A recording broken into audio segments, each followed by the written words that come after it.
नमस्कार दोस्तों, आप सभी का स्वागत है आपके अपने YouTube चैनल ज्ञान स्टडी LMP पर। दोस्तों, आज हम लोग सीटेट में पर्यावरण अध्ययन को पढ़ने वाले हैं। पर्यावरण अध्ययन के कुछ इंपॉर्टेंट प्रश्न आज कराने वाले हैं जो आपकी परीक्षा के लिए काफ़ी इंपॉर्टेंट हैं। तो आइए दोस्तों, क्लास में चलते हैं और आज के इन प्रश्नों को पढ़ते हैं। दोस्तों, उससे पहले अगर आप चैनल पर पहली बार आए हैं तो चैनल को सब्सक्राइब कर लें, साथ में बेल आइकन को अंडर प्रेस कर लें ताकि अगली क्लास की जानकारी आपको मिल सके। अब आइए दोस्तों, क्लास में चलते हैं और आज के प्रश्नों को करते हैं। आज का हमारा पहला प्रश्न है, नीचे दिए गए किस राज्य के गांव में अधिकांश घर मजबूत बांस के खंभों पर धरती से लगभग 3 से 3.5 मीटर ऊंचे बने पाए जाते हैं। इन घरों की छतें ढालू एवं फर्श और दीवारें लकड़ी की बनी होती हैं। आपके ऑप्शन हैं आंध्र प्रदेश, असम, उड़ीसा, केरल। तो इस प्रश्न का सही उत्तर है ऑप्शन बी हो जाएगा सही उत्तर, असम। असम राज्य के गांव में अधिकांश घर मजबूत बांस के खंभों पर धरती से लगभग 3 से 3.5 मीटर ऊंचे बने होते हैं। इन घरों की छतें ढालू एवं फर्श और दीवारें लकड़ी की बनी होती हैं। इन घरों के खंभे अत्यंत मजबूत होते हैं ताकि बाढ़ आने पर इन घरों को कोई नुकसान ना हो सके। तो बी ऑप्शन हमारा सही हो जाता है। आइए दोस्तों, अगले प्रश्न पर चलते हैं। दोस्तों, अगला हमारा प्रश्न है, नीचे दिए गए किस एक शहर में केवल एक प्रकार के खजूर यानी के ही वृक्ष दिखाई देते हैं? Kandahar, Karachi, Berlin, Abu Dhabi. तो दोस्तों, इस प्रश्न का सही उत्तर हो जाएगा option D, Abu Dhabi. D option हमारा सही हो जाता है। अबू धाबी में एक प्रकार के खजूर के वृक्ष दिखाई देते हैं। अबू धाबी संयुक्त राज्य अमीरात UAE की राजधानी है। खजूर यहाँ का लोकप्रिय फल है। यह मुख्यतः शुष्क प्रदेशों में उगाया जाता है। तो डी ऑप्शन सही हो जाता है। अगला प्रश्न है हमारा, भोपाल गांधीनगर से ठीक पूर्व में है तथा बेंगलुरु भोपाल के ठीक दक्षिण में है। बेंगलुरु के सापेक्ष गांधीनगर की दिशा है दक्षिण पूर्व, उत्तर पश्चिम, दक्षिण पश्चिम। तो दोस्तों, इस प्रश्न का सही उत्तर हो जाएगा भोपाल गांधीनगर से ठीक पूर्व में है तथा बेंगलुरु भोपाल के ठीक दक्षिण में है। तो बेंगलुरु के सापेक्ष गांधीनगर की दिशा उत्तर पश्चिम की होगी। तो इस प्रकार होता है। आइए दोस्तों, अगले प्रश्न पर चलते हैं। दोस्तों, अगला प्रश्न है हमारा, पीतल यानी कि ब्रास के विषय में निम्नलिखित में से सही कथन चुनिए। ऑप्शन ए है यह एक तत्व है, बी में है यह एक यौगिक है, सी ऑप्शन में है यह कॉपर और जस्ता का मिश्र धातु है, और डी ऑप्शन में है यह कॉपर और इसका समांगी मिश्रण है। तो इस प्रश्न का सही उत्तर है ऑप्शन सी, यह कॉपर और जस्ता का मिश्र धातु है। तो सी ऑप्शन हमारा सही हो जाता है। पीतल एक मिश्र धातु है। इसका निर्माण कॉपर यानी कि तांबा एवं जस्ता धातुओं के मिश्रण से किया जाता है। पीतल एक प्रयोग संगीत वाद्य यंत्रों, रेडिएटर, बंदूक, कारतूस, आवरण, वास्तुशिल्प, ट्रिम, पाइप, स्क्रू एवं सजावटी सामान बनाने आदि के काम में आता है। तो सी ऑप्शन हमारा सही हो जाता है। आइए दोस्तों, अगले प्रश्न पर चलते हैं। अगला दोस्तों हमारा प्रश्न है, हमारे देश में एक ऐसा राज्य है जहां के लोग नारियल और टेपियोका को अपने घर के आंगन में उगाते हैं और इन दोनों का उपयोग करके अपना स्वादिष्ट भोजन तैयार करते हैं। यह राज्य है। दोस्तों, यहाँ पर गलत टाइप हो गया, यह राज्य यहाँ पर पूछा गया है। यह राज्य कौन सा है? कर्नाटक, केरल, तमिलनाडु, तेलंगाना। तो दोस्तों, ये राज्य हो जाएगा केरल। तो बी ऑप्शन हमारा सही हो जाएगा। केरल राज्य के लोग नारियल और टेपियोका को अपने घर के आंगन में उगाते हैं और इन दोनों का उपयोग करके अपना भोजन स्वादिष्ट तैयार करते हैं। मछली व चावल एवं टेपियोका यहाँ का लोकप्रिय भोजन है। साथ ही ये लोग अपने भोजन में विशेष रूप से नारियल का प्रयोग करते हैं। तो इस प्रकार बी ऑप्शन दोस्तों हमारा सही हो जाता है। आइए दोस्तों, अगले प्रश्न पर चलते हैं। अगला प्रश्न है, चाकपा आदिवासी लोग हैं जो पर्वतों पर रहते हैं। यह बड़े तिकोनी आकृति के टेंटों का उपयोग रहने के लिए करते हैं जो उन्हें अत्यधिक ठंड से बचाते हैं। इन टेंटों का डिज़ाइन है 1000 वर्ष से भी पुराना, लगभग 800 वर्ष पुराना, लगभग 100 वर्ष पुराना, अत्यधिक पुराना। तो इस प्रश्न का सही उत्तर है लगभग 1000 वर्ष पुराना। तो ए ऑप्शन हमारा सही हो जाता है।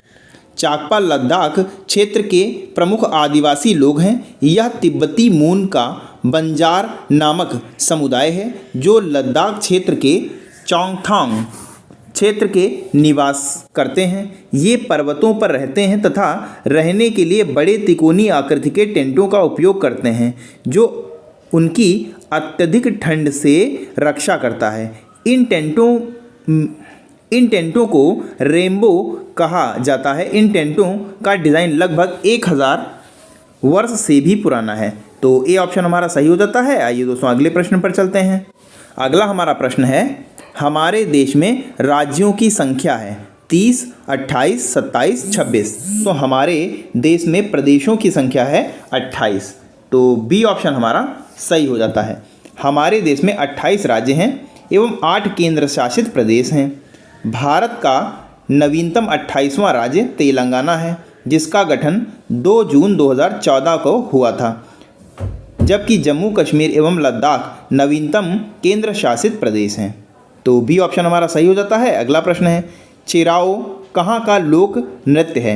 उड़ीसा, असम, छत्तीसगढ़, मिज़ोरम। चिराओ लोक नृत्य है मिज़ोरम का। तो डी ऑप्शन हमारा सही हो जाता है। चिराओ मिज़ोरम का प्रसिद्ध लोक नृत्य है जिसमें पुरुष संगीत की ताल के साथ लाठी को खोलते और बंद करते हैं तथा महिलाएं रंग बिरंगे परिधान पहनकर संगीत की लय के साथ बांस के बीच और बाहर कदम रखते हुए शीर्ष पर नृत्य करती हैं। इस नृत्य में एक संतुलित समन्वय और एवं कौशल की आवश्यकता होती है। तो डी ऑप्शन हमारा सही हो जाता है। आइए दोस्तों अगले प्रश्न पर चलते हैं। अगला प्रश्न है, नीचे दिए गए 3 राज्यों के एक समूह को चुनिए जिसमें सभी राज्यों के समुद्र तट बंगाल की खाड़ी पर हैं। 4 दोस्तों ऑप्शन आपके सामने दिए हुए हैं, आपको बताना इनमें से कौन सा सही है। तो इसमें सही जवाब दोस्तों हो जाएगा ओडिशा, पश्चिम बंगाल, आंध्र प्रदेश एवं तमिलनाडु। राज्यों के समुद्र तट बंगाल की खाड़ी पर हैं, जबकि गोवा, गुजरात, केरल, कर्नाटक एवं महाराष्ट्र राज्यों के समुद्र तट अरब सागर पर हैं। तो ए ऑप्शन में ये 3 दिए हुए हैं, तो ए ऑप्शन हमारा सही हो जाता है। आइए दोस्तों अगले प्रश्न पर चलते हैं। दोस्तों अगला प्रश्न है, प्राथमिक स्तर पर पर्यावरण अध्ययन की प्रकृति है अनुपूरक, एकल विषय, एकीकृत, पाठ्यपुस्तक आधारित। तो दोस्तों इस प्रश्न का सही उत्तर हो जाएगा एकीकृत। तो सी ऑप्शन हमारा सही हो जाएगा। प्राथमिक स्तर पर पर्यावरण अध्ययन की प्रकृति एकीकृत है। प्राथमिक स्तर से पर्यावरण शिक्षा आवश्यक है ताकि वह पर्यावरण के महत्व को आत्मसात कर सके।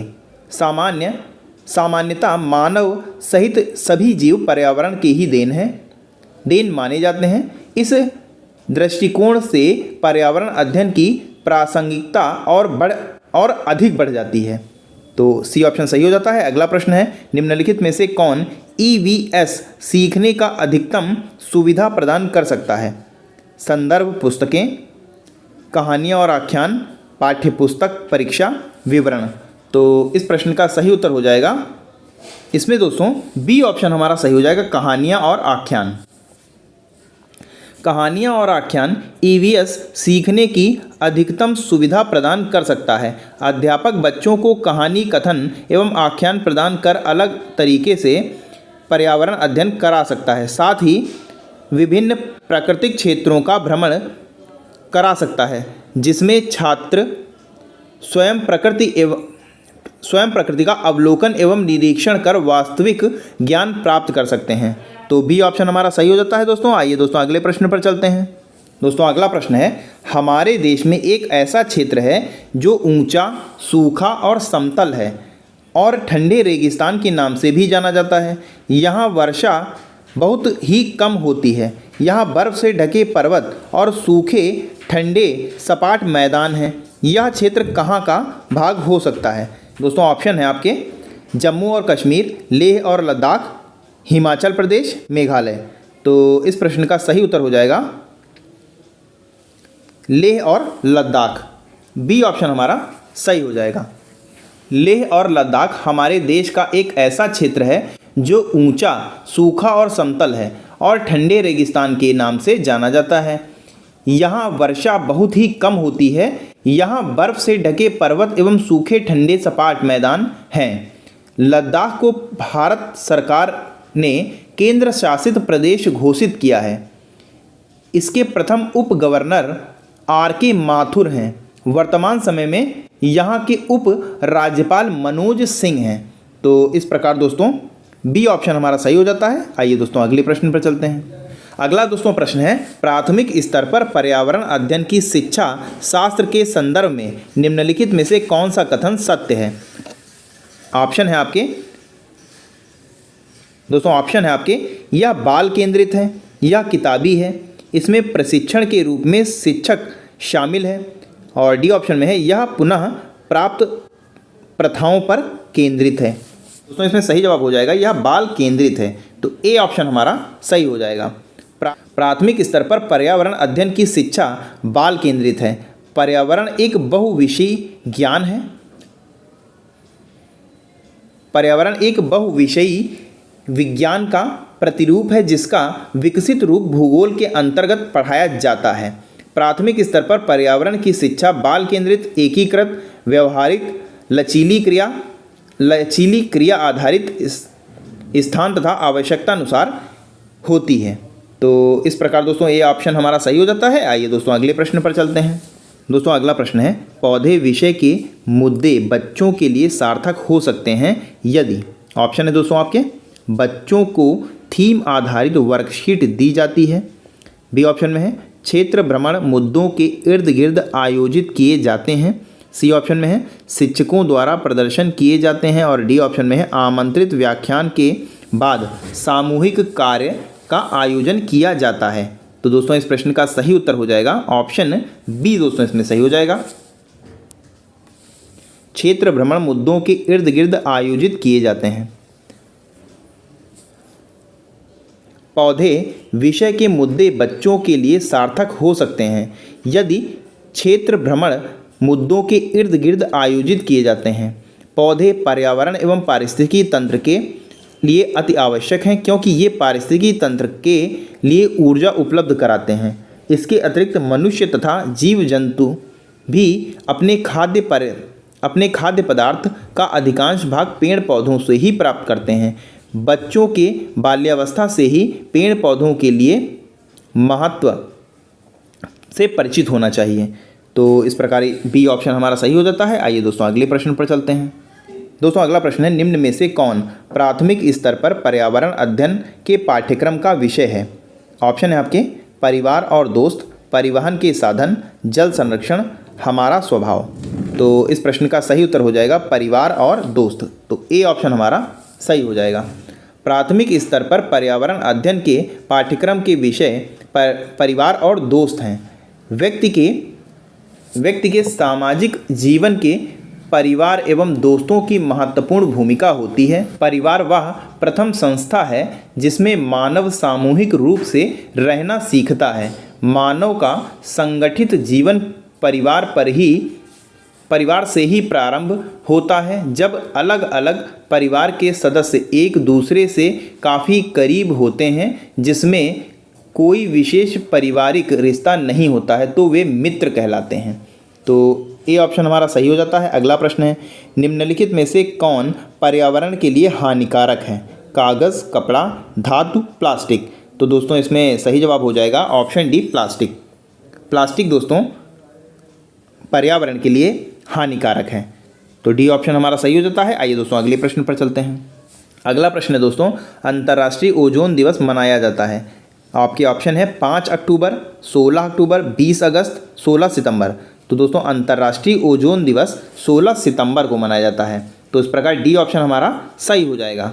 अगला प्रश्न है, सूर्य की पराबैंगनी किरणों का दुष्परिणाम है मनुष्य में कैंसर, चमड़ी का जलना, शिशु विकृतियाँ, और डी ऑप्शन में है यह सभी। तो दोस्तों सूर्य की पराबैंगनी किरणों से मनुष्य को कैंसर भी हो सकता है, चमड़ी का जलना ये भी दोस्तों हो सकता है, शिशु में विकृतियाँ भी हो सकती हैं। तो इस प्रकार दोस्तों हमारा डी ऑप्शन सही हो जाएगा। डी ऑप्शन इस प्रश्न का सही हो जाता है। आइए दोस्तों अगले प्रश्न पर चलते हैं। अगला प्रश्न है और दोस्तों आज का हमारा अंतिम प्रश्न है, EVS सीखने के लिए समूह कार्य को बढ़ावा दिया जाता है, सबसे उपयुक्त कारण है। ऑप्शन है दोस्तों आपके, वह सहपाठी अधिगम को बढ़ावा देते हैं। बी ऑप्शन में वे बच्चों के बीच, दोस्तों यहाँ पर थोड़ा गलत टाइप हो गया है, वे बच्चों के बीच सामाजिक संपर्क में सुधार करते हैं। सी ऑप्शन में है बच्चों के बीच सहयोग को बढ़ावा देते हैं, और डी ऑप्शन में है वह EVS सीखने के लिए एकमात्र प्रभावी रणनीति है। तो दोस्तों इस प्रश्न का सही उत्तर हो जाएगा ऑप्शन ए सही हो जाएगा, वह सहपाठी अधिगम को बढ़ावा देते हैं। तो ए ऑप्शन हमारा सही हो जाता है। EVS सीखने के लिए समूह कार्य को बढ़ावा दिया जाता है क्योंकि इसमें सहपाठी अधिगम को बढ़ावा मिलता है, बच्चों के बीच सामाजिक संपर्क में सुधार आता है, उनमें पारस्परिक सहयोग, समानता एवं भाईचारे की भावना उदय होती है तथा बच्चों के बीच सहयोग को बढ़ावा मिलता है। तो इस प्रकार दोस्तों ए ऑप्शन हमारा सही हो जाता है। दोस्तों आज के लिए बस इतना ही। कैसी लगी आज की क्लास कमेंट करके ज़रूर बताएं, और दोस्तों अगर अच्छी लगी हो तो लाइक करें, और दोस्तों अगर अभी तक आपने चैनल को सब्सक्राइब नहीं किया है तो चैनल को सब्सक्राइब कर लें, साथ में बेल आइकन को अंडर प्रेस कर लें ताकि अगली क्लास की जानकारी आपको मिल सके। मिलते हैं अगली क्लास में, तब तक के लिए नमस्कार, जय हिंद, जय भारत।